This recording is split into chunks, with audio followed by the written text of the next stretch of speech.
What's up, everybody? Hello and welcome to episode number 112 of the VK Bros with Jason and Alex Von Cannell on a very rainy, grey Queen's Memorial. Is it the day of mourning today? I actually don't know what this day is about. Right, it's Thursday. It's the public holiday because the Queen died. Right. I think it's the day of mourning or whatever. I was saying this to someone yesterday that, like, I've almost never had a public holiday off.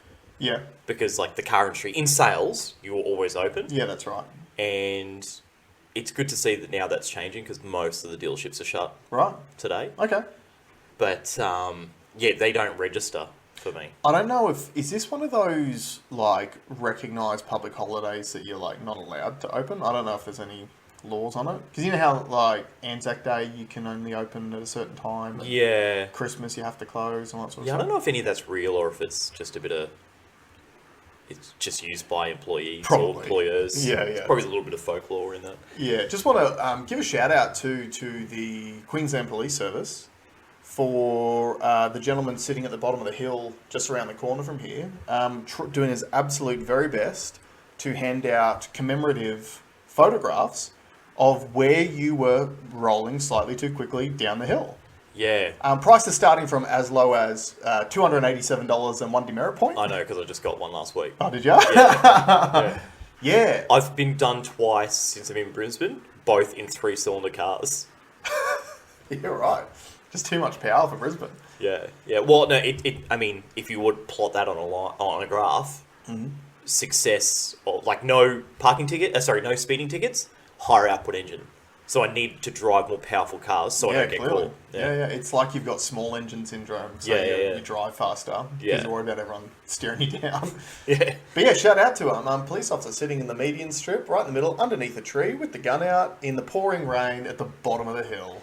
And what a nice bloke. You did notice that it was they had the DRLs, the daytime running lamps, going as well. Yeah. So, yeah, just, that was their signal. But it does seem very dirty. But you know, for some reason, that street has like 4 or 5 spots where people sit all the time. Yeah. And I've never once seen an accident there ever. Yeah. Probably because of all the speed cameras. Oh yeah, it's the safety cameras. Yeah. They're for your safety. It's for your safety. Yeah. Now, you went to a crypto convention last week. Yeah, I can't remember if I mentioned it that I was going last week, but I went on a weekend. It was the Australian Crypto Convention. It was I think it's the first one that they had. Mm-hmm.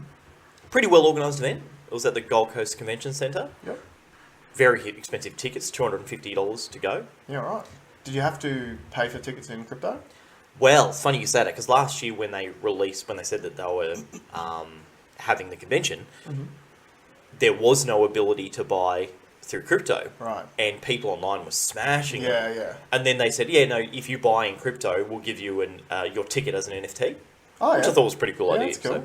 So, I didn't do that because by the time I bought the tickets, we were in absolute bear market. Yeah. So I didn't do that. It's not a coincidence that last year you couldn't pay for it in crypto and this year you can. Yes. So I dragged the Auto Bros there. I brought one of them because he knows very little about the segment. So I actually wanted like a newbie's approach to see what he got out of it compared to what I got out of it. Yep. And there were probably 30 stalls in there. And I've never seen a more diverse range of people. Okay, interesting. So we're talking 19-year-old blue-haired, like cosplayers. Right.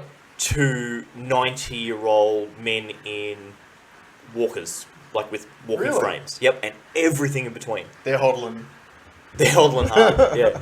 So that was really interesting to see. Now, with the stalls, I did have a bit of a...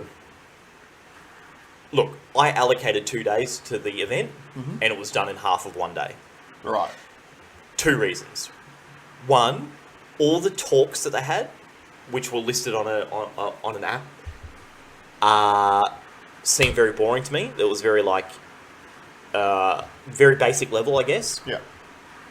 And the rooms are too small. So the rooms would fill. The rooms might only have 15 seats in them. Yeah, okay. And they would instantly fill. Yeah. So that was no good. Do you think it was because maybe they've In my head, I go, in a bull market, you should tailor your presentations to bringing in new adopters. In a bear market, you should be telling your presentations to that next level, because the people showing up, I would assume, would be the crypto enthusiasts. They already know the basics, and they're showing up to get the next level. That's info. exactly what I thought, but that's not what happened. Right, okay. Because that's what I was looking for. But the problem with the stalls is you had 30 stalls, 10 of which were exchanges. Yeah, okay. Another 10 were NFT metaverse tokens. Right. And then there was maybe 5 or 6 sort of weird fringe new business stuff. And that's the stuff I was kind of interested in. But I was asking myself, okay, did I just waste $750 taking the guys to this crypto convention? And I thought, no, actually, that was well worth it, because I realised how small the industry is compared to what I know it's going to be. Yeah. There were so many, like, what's the word? There were so many industries that weren't represented there. Yep. So I actually got very, very invigorated. Another mate of mine that he went, we didn't catch up there, but because he got in on all the talks. Yep. He got in front of a lot of people. He made a lot of connections, and I actually think something's going to come out of this. Yeah, So cool. yeah, look, I can see it blowing up, and it will. And then there's obviously businesses and people there wanting to know more. Yep. And I don't think that convention, and it's not their fault. Yep. It's the fault of these business creators that didn't represent themselves there. Yeah. There's a real thirst out there for people to get into Web3 and to get into crypto. Mm-hmm. They don't know how to do it. Yeah. So it was well worth it in that cool. regard. Yeah. Yeah, nice. So what else have you been up to this week? Not a whole lot. Today I'm going to go pick up an old Jag. I'm filling my shed full of Jaguars at the moment, which is a bit funny, but not a whole lot on the retail front. The shed's pretty chock-a-block. I've got something really cool coming that I will leave until I'll probably mention it next week when I get it back or reconditioned, but it's a very special car. So we'll leave that as a... Yeah, fair enough. So if you are looking for a used vehicle, www.autobros.com.au. Yep, check out my stock. Whenever you inquire, use promo code the VK Bros, and you'll get a $100 fuel card. Yeah. Happy days. Yeah. Me personally, this week has been a little bit of the same as last week. Kids have been sick. Not majorly, just little niggly stuff, which just means I don't sleep overnight. So we've been having that sort of fun stuff. Took Jake for his first 12:30 a.m. drive in the car 2 nights ago because he was a little bit upset. So enjoyed a Macca's drive-through decaf latte. McCafe coffee's not bad. No, it's pretty good. For coffee that's available 24/7, it's actually pretty good. Yeah. Pretty good. Not bad at all. So it's the little things that you enjoy at 12:30 a.m. when you'd rather be sleeping. But apart from that, I'm excited this week because I'm going to be getting into some of my projects at home. Because this is the dad stuff, right? So I've got a very overgrown garden at the moment because I haven't been able to give it the love and attention that it deserves.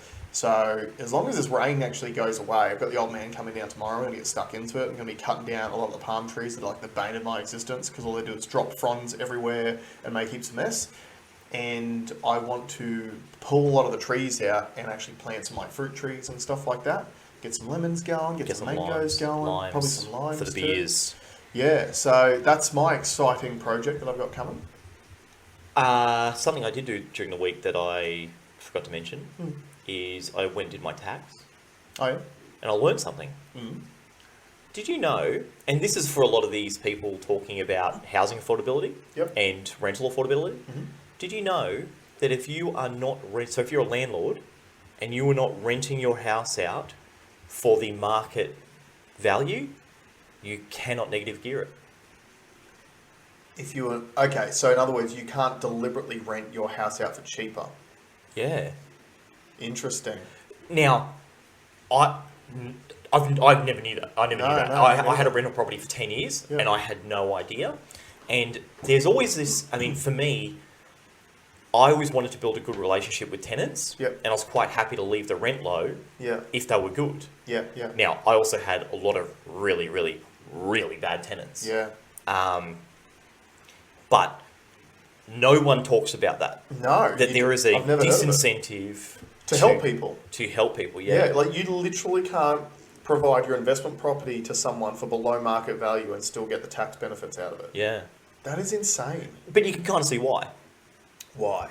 Well, because then you could just offset your your tax by absolute maximum if you wanted to. Like you could pay no tax if you could run the rental yield of the rent price of your property right down, make a massive loss on it. Yeah, but at least someone wins. At least a tenant gets an affordable house. Yeah, correct. Whereas, like you were saying, like, there's all this talk at the moment about lack of housing affordability, whether that's from buying or from renting. Yeah. And then, this provision is literally in place to prevent people from having affordable housing. It's a bit like, it's bonkers, isn't it? Yeah. And when they keep supporting the housing market to keep increasing, you can see why people are struggling. And it makes sense now too why, like, for a lot of people, when you go to buy a house, your weekly repayment on a house that you buy is actually less than what it costs to rent the same size property a lot of the time. In some cases, yeah. Yeah, so wow, that's fascinating. I didn't know that. And in that regard, like US, so the US is getting smashed. Their economy is getting smashed. Every sort of week, the new inflation index comes out, and it's always more than what they think. And then they send more money overseas. And then, and the stock market is getting absolutely spanked. Yeah. Like every day you can wake up and you're down 2 or 3 points. Yeah. Like every day. It's just red. Depending on what you're in. I have a chat group. And my profile picture is that meme of Biden taking a selfie of himself with all the red stocks in the background. But it is a bloodbath out there, and there are a lot of people that got extremely highly leveraged. That's why I've never been the big... There's heaps of influencers on YouTube or everywhere that talk about, I have 800 properties and this is the best way to do it. And I'm a bit of a finance nerd, bit of an investing nerd. I can't see an end game, and especially when you try and take it through this kind of market. And in America, most of these guys are American. In America, if the property value drops below what your equity is, you've got to front the cash. Yeah, you're in default. That's the same as the... no, not default. They give you the option to... to front the cash. If you cash. don't, it's default. That's the same as the commercial property loans in Australia. That's the same laws. So that actually happened in the GFC, which is what screwed a whole bunch of small businesses out of money, was when the GFC hit, banks went out and devalued every property by whatever it was like 30% or something that the market dropped when that happened. It wasn't 30. It wasn't even 20. Okay. Well, anyway, they devalued properties by a lot, and then essentially went to all these business commercial loan holders and went, you actually owe us money, so you got to front $50,000, $60,000, $70,000 now. Otherwise, you're in default. We sell a house. Yeah. Right. And with commercial loans, you've got way less rights than you do on a consumer loan. So, that was pretty scary stuff. Yeah, because in Australia you can kind of get away. And those laws are still the same now. Yeah, if you just like a retail loan, a consumer loan, a consumer loan. If you just keep paying, there's no one knocks on your door. It doesn't matter, And even if you don't, like, there's actually a lot of things that you can do now. Like, if you're in if you're in financial stress, you can call your mortgagee and say, hey, in distress, you can come up with payment plans. Like, they actually have to work with you a lot more now. I think a lot of that stuff came in after 2015 when they did the Banking Royal Commission. But yeah, commercial loans is like, nah. Like, they basically treat it as if you're smart enough to be in business, then you're smart enough to figure this stuff out. And another thing, actually the week before, is we negotiated a rate on a property. Yep. We got like 1% off. Yeah, man. And check your bank. Like, you don't have to go and refinance. Just ask them to, and just bring some comparable plans together and say, hey, I could go get this if I refinance, and they'll really quick to keep you in bed. But if you just let that stuff creep up, it'll get you. Yeah. Like everyone's whinging about these. Like how much is the average loan going up? You know, like what's your loan going up by? $300 a month? Yeah, about that, maybe a little bit more. Yeah. Well, what would 1% do if you got a 1% discount? Yeah, well, basically about half it, because that's the rates have gone up by about 2%, I think, total so far. So yeah, that would halve it. So it's worth doing. Yeah. And the other thing too, it doesn't take long. On the refinancing front, one of the tricks too that you need to watch out for is a lot of banks are like, yeah, refi, like we'll refinance your mortgage, blah blah blah. And you might have taken out a 30-year mortgage, and therefore your repayment is X based on the interest rate. And then you go to refinance it at a bank, and they're like, yeah, so 30-year mortgage at this new interest rate, your payment's going to be a little bit less. Oh, great, cool, I'll refi it. But you've already been in your house for 7 years. Yeah. So you've only got 23 years left to pay on this loan. Well, you're going to refi over 30 again. Yeah. And a lot of banks are tricking people up with that sort of stuff. So, yeah, they make it look really, really good. Oh, we'll put you on a sweet rate, and look how low your payment is. And you're like, well, I'm just paying for another. I've just extended my loan. I'm now doing almost a 40-year loan. Yeah. And I'm a big believer in, when it comes to business, if you've been looked after enough to do business with a company, I believe in giving them the opportunity to remedy your situation first. For sure. Right, so I would prefer to go, so the bank that I use, I would go and talk to that bank and say, hey, what can you do for me? I'm a long-term customer, blah, blah, blah, blah. Lay it on a little bit, but at least give them the opportunity to try to do something. And then if they don't come to the party, cool, no dramas, I'm going to do my research elsewhere, do more research, come back to them again, say, hey, this is what I've got somewhere else, can you match that? Or I'm going. And then once you've actually put in the dollars on the table, then oftentimes you'll actually get a result out of it. It was funny because one of the steps we had to jump through was like, oh, this is owner-occupied, right? And I'm like, well, no, it's an investment property. Oh, well, I can't offer you that rate. And I'm like, okay, then why did the owner rate creep up so high then? Okay, can you hear the Yeah. Okay, and which is just them hitting the help button. So you got to be onto that stuff. You can save yourself some real money. Yep. Koshy says it all the time. It's one of the best things best piece of advice. Yep. Definitely have a look at that. We're talking about that refinance thing. It's also like consolidation loans, and they're not as big now as what they used to be. I think they used to really push them. That was a real scam because a lot of them don't get approved anymore. Is that why? Yeah. Because you're taking on high risk debt against no assets generally with those. So a consolidation loan, for those of you playing at home who don't know what it is if you don't have one, that's good. But oftentimes people get themselves in trouble because they've got a car loan at a high interest rate, and then they get a credit card that they max out, and then they go, oh crap, I need more money, so they get another credit card, and they max that out, and the next thing you know, you've got $50,000 worth of terrible debt. And what a lot of banks offer is a thing called a consolidation loan, where basically you get out a new loan that they used to pay out all that debt, and then it all goes into one new payment at a rate. And oftentimes those rates are quite high as well too, but not as bad as like credit card rates and stuff like that. But I don't think a lot of those are getting bought anymore because it's bad debt. It is bad essentially. Debt. Should I explain my credit card triangle? Yeah, sure. Go for it. I don't know if I've ever said it on here, but I haven't done this for a while. I went to go refinance some property once, and they told me to get rid of one of my credit cards, and then I didn't even get the finance. So that sucks. So it's kind of broken my triangle. Yeah. But I'll probably rebuild it. So the credit card triangle is, I don't think anyone told me this. This is also not financial advice in any nature. This doesn't take into consideration your individual circumstances. Please speak to an actual finance professional before participating in the credit card triangle. So I really like credit cards. And I had a boss tell me very early on, get a big one, and then whenever they offer you more money, take it. And they don't do that anymore. But when I did, and I've got like some monster credit limits. Yeah. Like I know some very rich people, and they're like, sorry, you got access to how much? Yeah. And they literally, I racked them up to start Auto Bros. Yeah. And so that helped. But for a very long time, I developed a little tool that I'm calling the credit card triangle. Mm-hmm. And what you do is you basically have 3 credit cards through different banks. Yeah. Okay? And you have one that you use every day. Yep. Every day. And you can get one with points on it.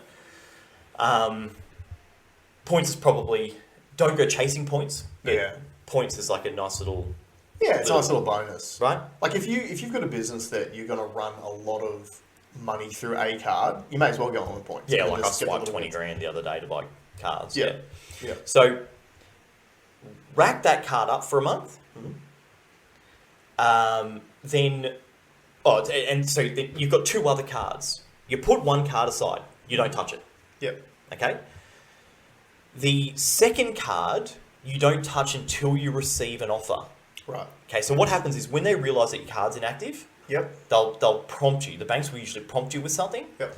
And it's often a balance transfer. Right. So they'll offer you a balance transfer at like 2.9%, which is cheap. Like, it was cheaper back when I did it because you could have a term deposit at 5 or 6%. Yep. So at 2.9%, You're making money. you're making money.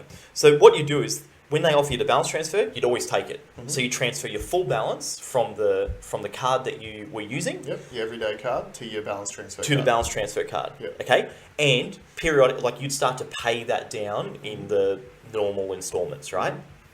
Now, the card that you're using, you isolate that card. Yep. Then you start using the third card. Right. Okay? You start using the third card, till the Yep. first card they'll offer you an offer. Yep. All right? And then you just keep rotating. Yeah. So I did that for years and years and years and years. Now, the beauty too is when it comes to, because I know you smart punters out there will go, oh, some of these are $200 a year, like to have those credit cards, like $200 a year. You're right. So what you do is, when it comes to card payment time, you ring them up and say, hey, I want to close the card. Yeah. And they say, well, why do you want to do that? The yearly fee's too high. Yeah. And they go, okay, no more yearly fee, would you stay? Yeah, I'd stay. And then you just stay in this triangle. And you just do that over and over and over again. And you build a stack of points. Like, I'd probably, and again, the points aren't worth anywhere near as much as what they were, but I probably racked up 300,000 points. Yeah. Okay. And I paid, on average, I probably paid less than 5% interest, if any interest at all. Yep.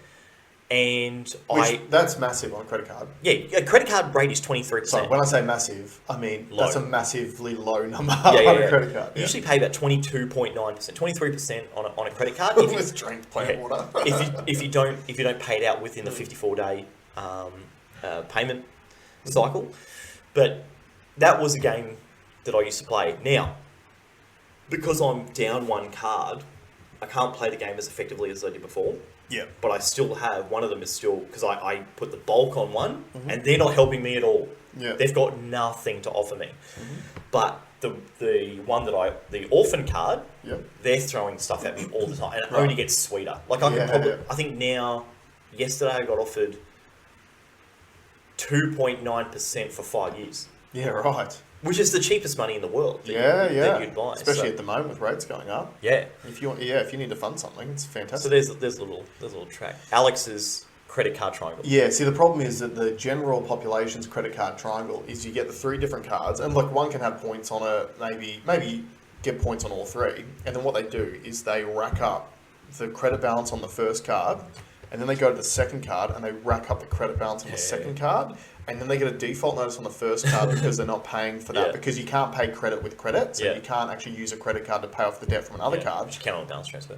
Well, which you can if you cash advance off the third card. And the thing with a cash advance is that you start paying interest instantly. And they charge you a fee for it as well. Yeah. But you cash advance the third card to then pay for the first card, but then that card's racked up, and then they don't offer you a cash advance on the first card because you're already making late payment fees. And then that's the Bermuda Triangle of horrifying debt that people find themselves in. The part that I didn't mention, which is probably the most important, is you have to pay the card. This is not free money. Yeah, pay your bills. You have to pay the bills. It's not free money. It's relatively cheap money. So in your mindset is, like, even though you've got 3 cards, run your life like you've only got the limit of 1. That's right. Yeah, so let's say if you've got that's the key. 3 $2,000 cards, you've only got $2,000 to spend. Yeah. Okay? And if you raku discipline, you will get yourself into big trouble. Now, I've thrown myself into credit card troubles back when I first started selling cars. And I had some stonking months. I was still living at home. Yeah. I was earning big money, big commissions, and I'm like, this ride will never stop. And then I forgot to sell cars for a couple of months. Yeah. But my lifestyle didn't change, and I racked this card up to the absolute hill. Yeah. And then I was like, how come I seem to be throwing all this money at my credit card, but it doesn't, like, then I rack it straight back up again in the month, you know?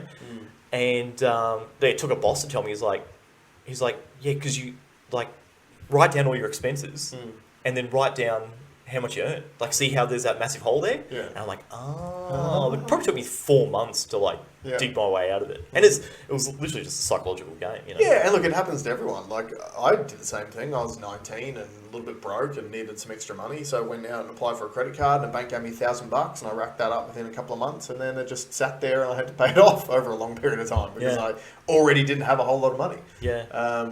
You sort of have to make those mistakes sometimes, but make them small. Well, I think I have a $50,000 limit now. If you make that mistake, it's a lot harder to get out of. That's a big mistake, yeah. But I think it's harder for young people to make those sorts of mistakes these days because they're just not getting approved for the same level of cards as we used to.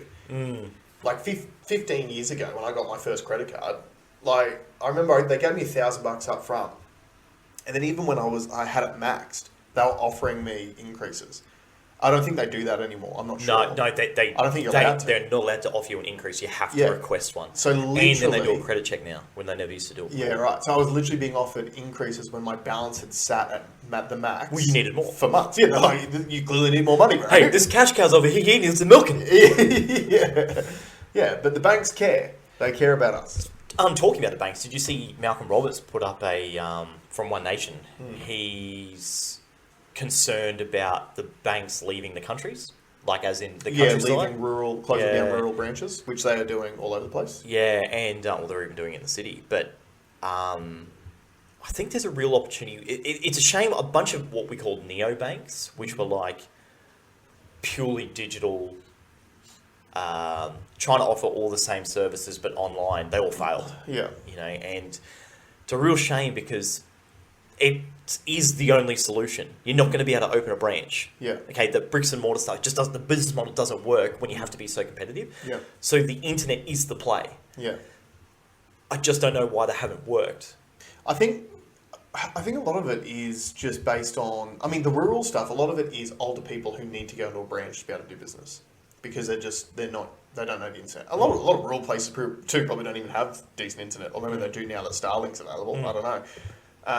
But yeah, it's so ironic to me that like the banking sector is so competitive that they don't make the margins to be able to support these rural. Like surely as a bank you'd go, okay, this branch out here is going to cost me money to have. I'll use it as a tax write-off because all these branches I've got in the cities are going to make me money. But then you look at like the margins and the profits they're still making year after year, and you go, they're making enough money to be able to support these things. So I know Malcolm Roberts was... just before you go, that's not their... They don't chase that, though. This is what a lot of people think, like the tax write-off, the blah, blah, blah, the profit. Like, all those companies care about is one number. Stock price. Yeah. It's whatever their stock price is gonna do. And no one's gonna give a shit. The stock market is not gonna... The stock price is not gonna move if you shut down a bank out there and you've also reduced your cost base at the same of course. Period. And I know Malcolm Roberts was talking about bringing back in a people's bank. Like CBA used to be run by the government, right? Yeah. And then it got privatised and sold off. And I'm iffy on having a bank run by the government. I think on the one hand there's some good things, on the other hand I'd be very, very wary of locking all of my money up in a government bank, considering the things that the government did with restricting access to basic freedoms over the last 2 years. You know, to me, although it helps bring in an additional level of competition that can probably offer a cheaper service, which might put a bit of pressure on the banks to stop gouging everyone, it's probably a step towards like social credit system, really. Yeah, see, I'm not... I think there's a very easy solution to this problem, and I think it's a crypto play, and I think it's crowdsourcing and like all these... There shouldn't be hedge fund managers. Yeah.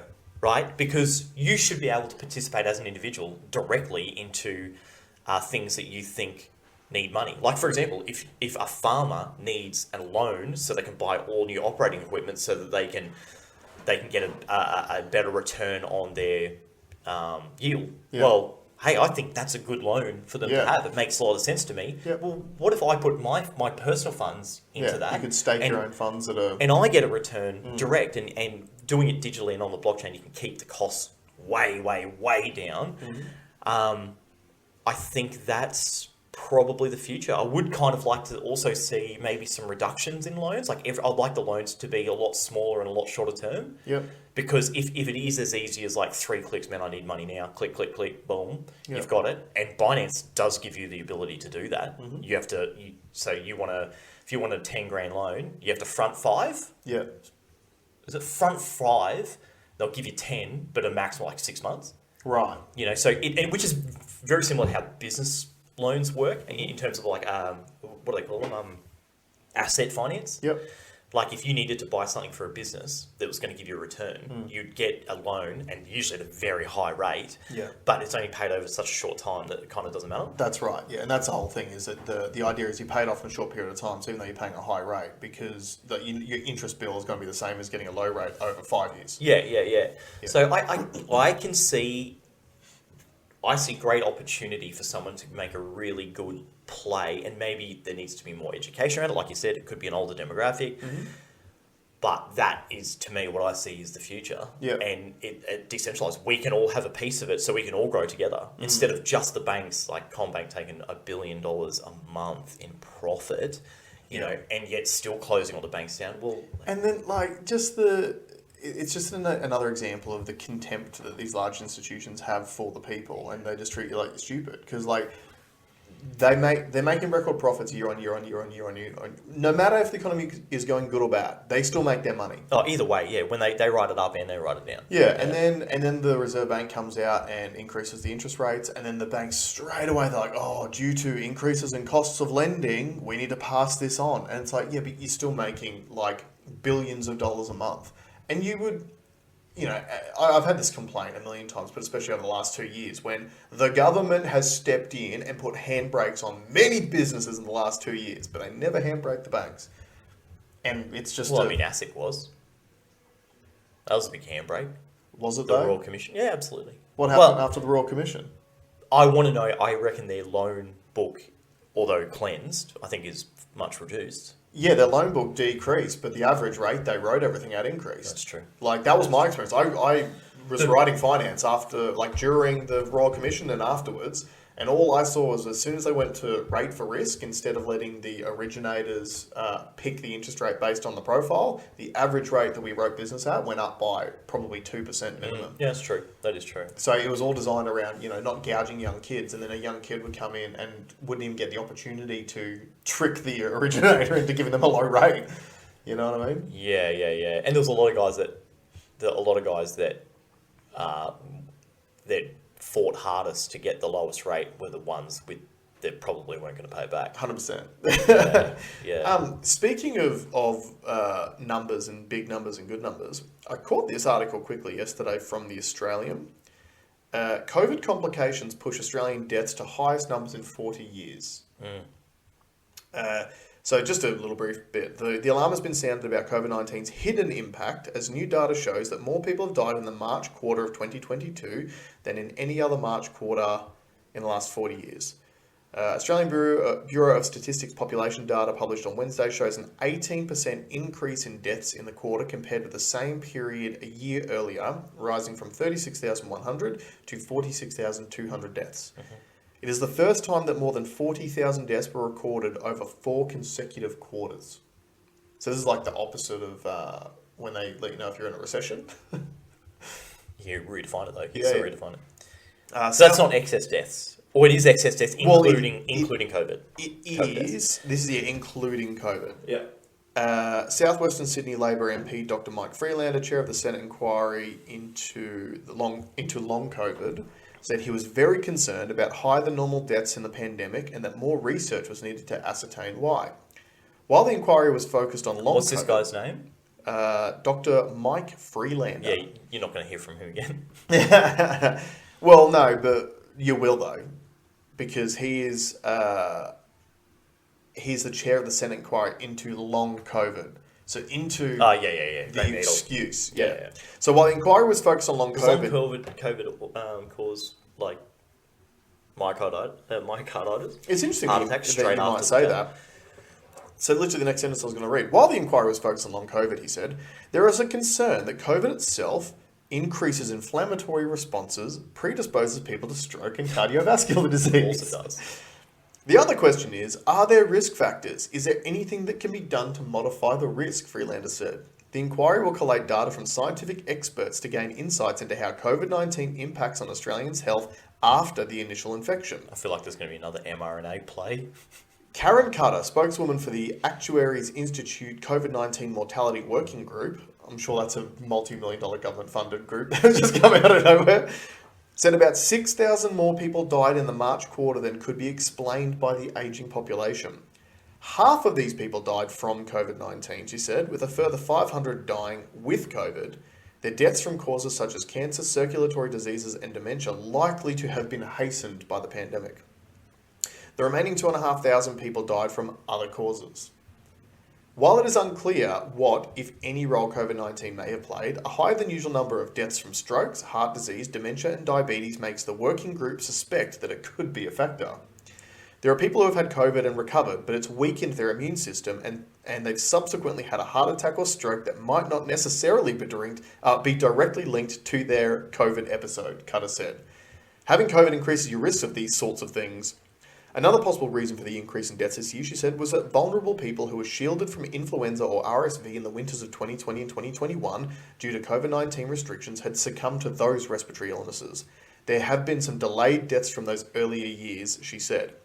No, that's bullshit. That has to be bullshit though, because then it should those numbers should fall in line. Like there should have been a massive dip in numbers. Mm-hmm. Whilst we were delaying those, but the excess deaths is up on the previous 5 years.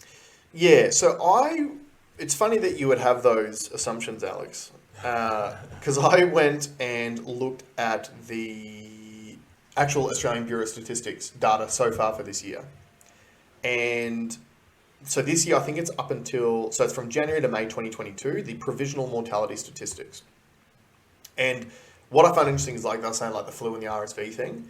I looked for the number of people who died from flu. Where was it? There have been 44 registered deaths due to influenza that occurred during May. The historical average number of deaths occurring due to influenza in May is 29. So there is an increase in number of flu deaths by 15 a month, roughly. So that must account for a significant number of that 2,500 excess deaths. But here's some interesting, so these are the key stats from the ABS. In 2022, there were 75,593 deaths that occurred by the 31st of May and were registered by the 31st of July, which is 10,757 or 16.6% more than the historical average. Mm-hmm. In May, there were 16,124 deaths, which was 1,922 above the historical average, so 13.5% higher for May. Deaths due to COVID-19 increased in May when compared with March and April. Baseline comparisons. Throughout this report, counts of deaths are compared to an average number... Oh, sorry. I didn't actually save that bit. Later on in the same document. So between January and May 2022, there have been 4,465 deaths due to COVID-19 that were certified by a doctor. 858 of these deaths occurred in April. So in other words, out of the total 76,000 deaths, only 4.5 of them were actually due to COVID-19. And in total, you had 10,757 more than the historical average. So more than half of those are not to do with COVID. Yeah. And that's like, you've also got to, I guess, include COVID deaths in as part of the overall proportion, really. Because we've had bad flu seasons before with higher than average flu deaths, and they still get included in the overall number. But if you completely remove them, you're still at about 6,000 more deaths in a 5-month period than we would have expected. Well, this is the story that's going around the internet now about Europe's data of excess deaths, because it's up 16% on average. Yeah. And I had a look at some of the breakdown. Countries like Switzerland and Spain, up 25%. Yeah. Sweden, who, remember we've said, is like a country that we want to keep a close eye on because they're right-wing. They're right-wing conspiracy theorist extremists. But when the lefties were in, they let everyone operate their businesses and they kept everyone at school, and they made vaccines available but not mandatory. Their figures don't show up. And I looked at like 5 different websites to try and find the data, and the only thing I could find was there was less. There was less. Excess deaths were in a minus. Right, so they had below average deaths. Below average whereas deaths. everywhere else that participated in the system is experiencing above average excess deaths. So here's some other causes of death that were listed here. Deaths due to dementia, including Alzheimer's disease, were 16.4% above the baseline average in May and 20.5% above the baseline average for the year to May. That's staggering. That's dementia, Alzheimer's. Deaths due to cancer were 5.5% above the baseline average in May, and to be 6% above the baseline average for the year to May. Deaths due to diabetes were up 18.7%. Deaths due to pneumonia were 20.1% below the baseline average in May.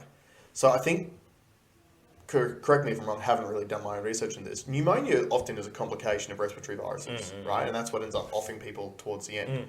So they were 20% down, below the baseline. So these claims that maybe all these people had just succumbed to RSV, like respiratory diseases, I don't know. All I know is this: the numbers are up. And I think it's we've spoken about it a million times before, but it's a whole host of reasons. So the numbers, the way I see it, the numbers are up more than the effect of COVID.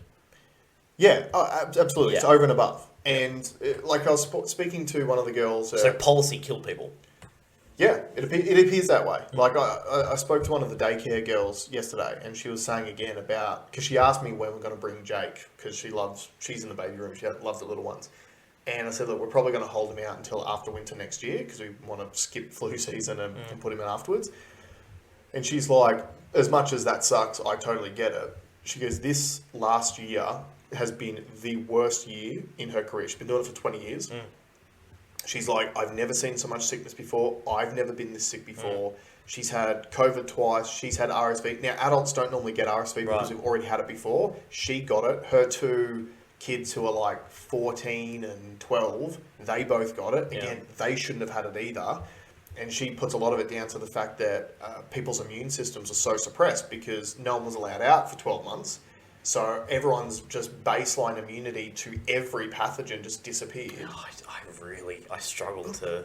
I think it's part of it. I think that you know the main reason why we think it is. Yeah. I think that's definitely a big part of it as well, especially when you're talking to childcare workers who had to get it to stay in work.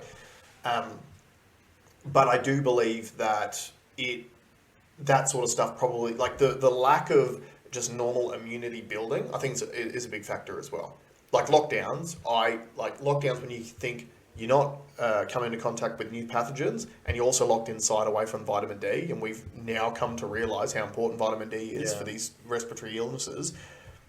It's having a staggering effect, and it's just starting to see now. And the big thing is, I know heaps of people that have had colds for months now. Months. Yep. They just cannot shake it. And no one's talking about it. The news doesn't talk about it. Like, you would think excess death numbers in the mid-teens mark, how is that not news? Yeah. Like, think about the beginning of the pandemic. But we are talking about, like, a lot of focus is on overwhelmed hospitals. Like, there is, I think they're not talking directly about excess deaths, but they're talking about, and maybe it's an easy, could be the cause, could be part of the cause, but not being able to get the right treatment. Oh, it's 100% a factor. Yeah. I mean, you guys would know my experiences during the pandemic. I've had 2 kids, and if they had a sniffle, you weren't allowed to take them to a doctor. They wanted to do everything by telehealth. I was talking to someone whose father had terminal cancer and was made to wait in the cold car park of Gold Coast Hospital underneath with the breeze going through to stand for 5 hours. Yeah. Just disgusting.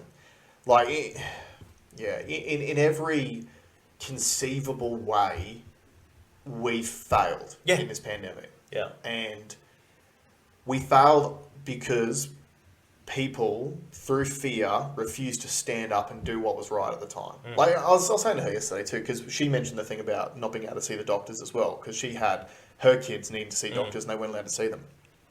And I was like, can you imagine if your house was on fire and you call the fire department and they're like, yeah, see, it's too dangerous. We can't come out and put that fire out. Fire's too dangerous. Like, it's part of the job. When you sign up for a job, it's part of the job. And unfortunately, as a doctor, you signed up to be a doctor. There's a reason why you make good money. Because you deal with sick people. And there's a chance that you'll come into contact with someone who's got a disease that may affect you negatively. There is that chance. But it's part of the gig. Well, how is a doctor less... why does a doctor need to be more protected than the people doing the testing? Well, see, that saw 10,000 people a day. Yeah, that's an interesting story too. So our nana in New Zealand was telling mum about how like broken their medical system is. In that, so she's elderly, so she goes to the doctors to try to get treatment, and you're not allowed to see a doctor. They put you in a room with a nurse with a TV screen, and the doctor's on Zoom. But the nurse can be in the room with you. Yeah. So fuck the nurses. They can be in the room. They can get sick, but not the doctors. Yeah. Like, I thought that was really inappropriate. I thought at a time when the world needed health professionals more than ever, there was a protected class and an unprotected class. Yeah. And everyone knew, because when you couldn't go to the doctors, what did they tell you to do? Just go to the hospital. Just go to emergency. So the nurses copped it all. Yeah. The nurses ain't on doctor money. No. But they copped it all. And somehow there's a nurse crisis now. No one's talking about a doctor crisis. Yeah, exactly right. And funnily, I mean, there's a crisis at base levels in all these service jobs at the moment. I saw an interesting headline from Victoria. Victoria's got some interesting things going on at the moment. Yeah. I can't remember the number off the top of my head. Maybe I saved it, but there's been like a 60% drop in police recruits. Yeah, for this year, and I think there's been an overall drop in the police force as well. I'm not sure. I can't remember what the exact number was, but funnily enough, when Victorian police had such a bad name through the pandemic for their brutalising tactics, less people want to sign up to do that job. Yeah. And if you want to look at some states over in America that defunded the police, look what happens when you don't have a well-supported police force in your town. Like, did you watch Protect Our Parks 5 on Rogan? Yeah, I did. When that governor of that state that wanted to take his city back, so he called all his people to. Oh yeah. We're gonna get the gremlins. Yeah. And it worked. It worked too. Like there's I can't remember if it's California or some lefty state in America, but they literally changed the laws where it's not theft unless it's over $1,000. Yeah. And then all of a sudden, you had people just flooding businesses and stealing stuff up to a value of $990, and there's nothing you can do about it. Like, that's what happens when you lose support for police. And, like, I love police. Police are so important to society. They need to be supported. But then you go, like, it shit rolls downhill. Bad policy from the top ruin the whole force. And that's why you're seeing people just moving away from that as a job. And then I guess when... I can't remember who I was listening to the other day, but someone was talking about, the mortgage crisis in Australia, as in how expensive it is to get into the property market. And he was like, don't you think it's sad that someone who is a police officer or a nurse or a firefighter on a single income won't be able to afford the mortgage for an average property in Australia? Yeah. Like, that's a sign that things are pretty broken when you've got these like essential services that you need to incentivize people to do those jobs because we need those people and they can't even live the Australian dream. Sad state of affairs, isn't it? Change the dream though. That's my fix for it. Change the dream. Yeah. Because just go and live in the metaverse, it's way cheaper. Property, it is now getting quick. No, I'm mean it. I do find it interesting because our case. No, I don't want to get into that now. I don't want to get into it now. Because I could go on a deep dive. Yeah, fair enough. In terms of the, last week we talked about Sweden moving to a right-wing government. Yep. I just did a little bit more digging into it. Mm-hmm. So it was primarily, there was two quite large factors that played, which was 4 right-wing parties all teaming up. So that helped. Yep. So that showed some sort of unity on that side and kind of helped you share the votes around to become strong, because they only just won 51% or 52%, Right. Yep. but primarily on crime. So there's been an uptick in crime, Okay. particularly shootings. Right. And now they've had shootings before, but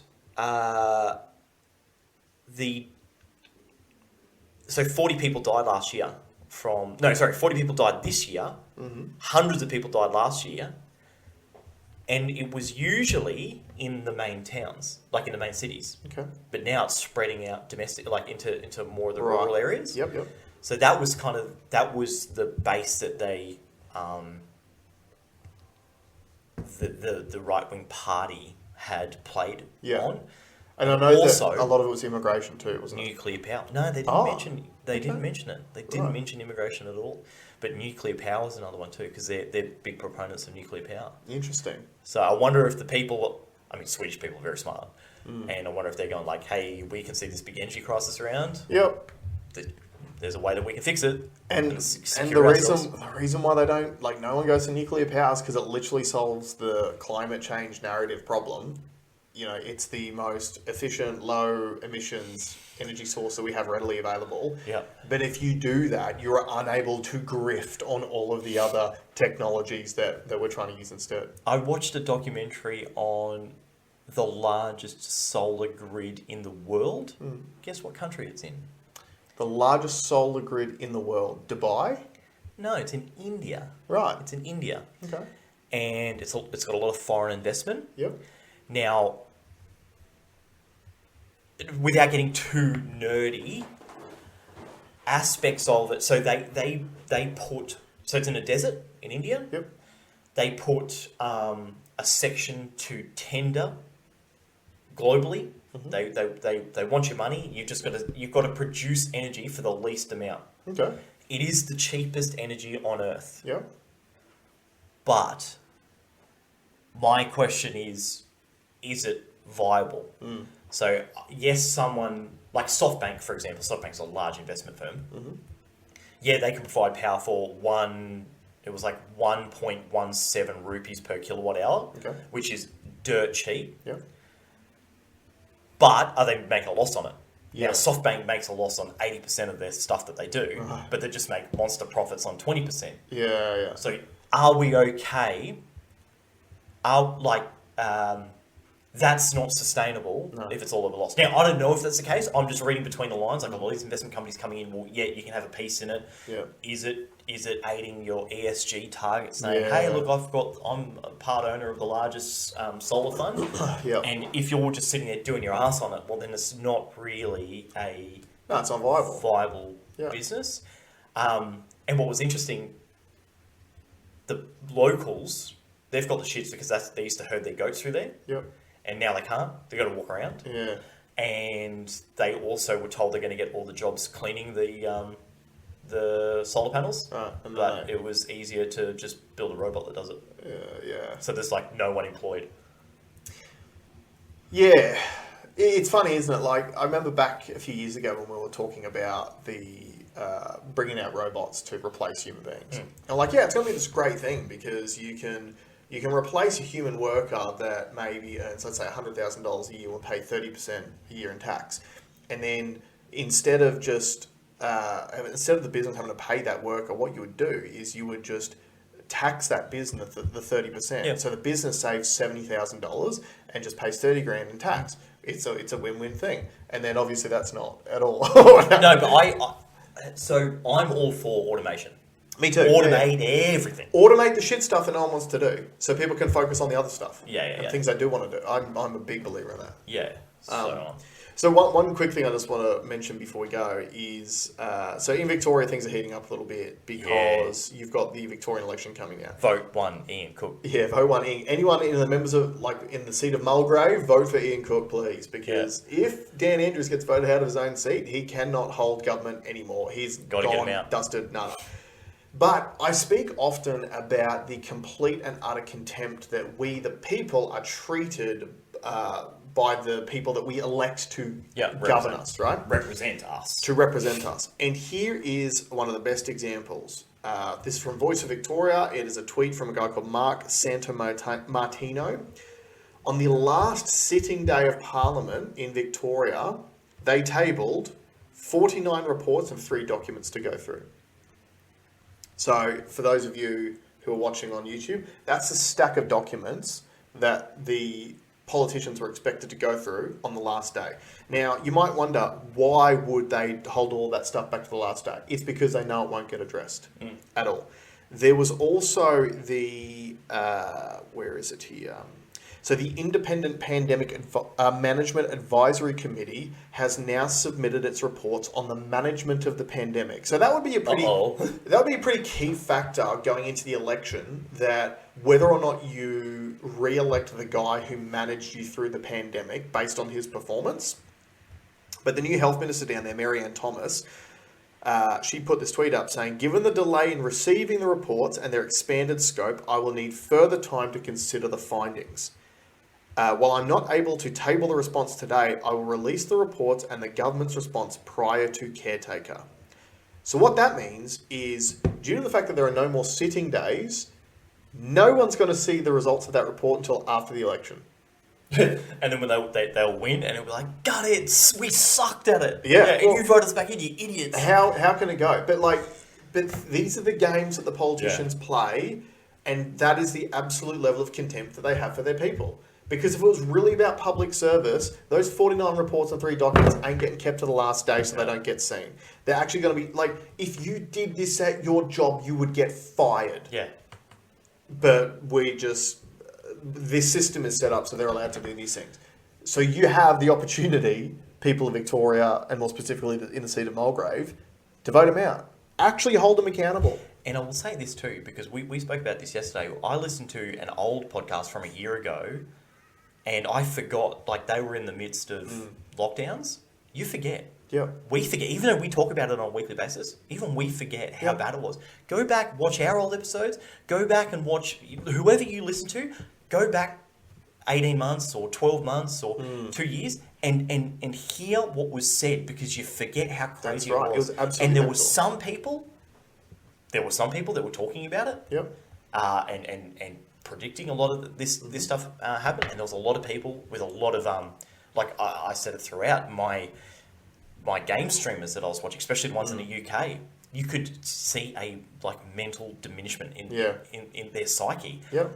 And do not forget that. Just because it seems good now, do not forget what happened, because otherwise it's just going to happen again. Yeah. And it'll be worse next time. That's right. Absolutely. Absolutely will. And on that bright note, let's leave it there. Thanks very much for joining us, guys. We'll see you next week.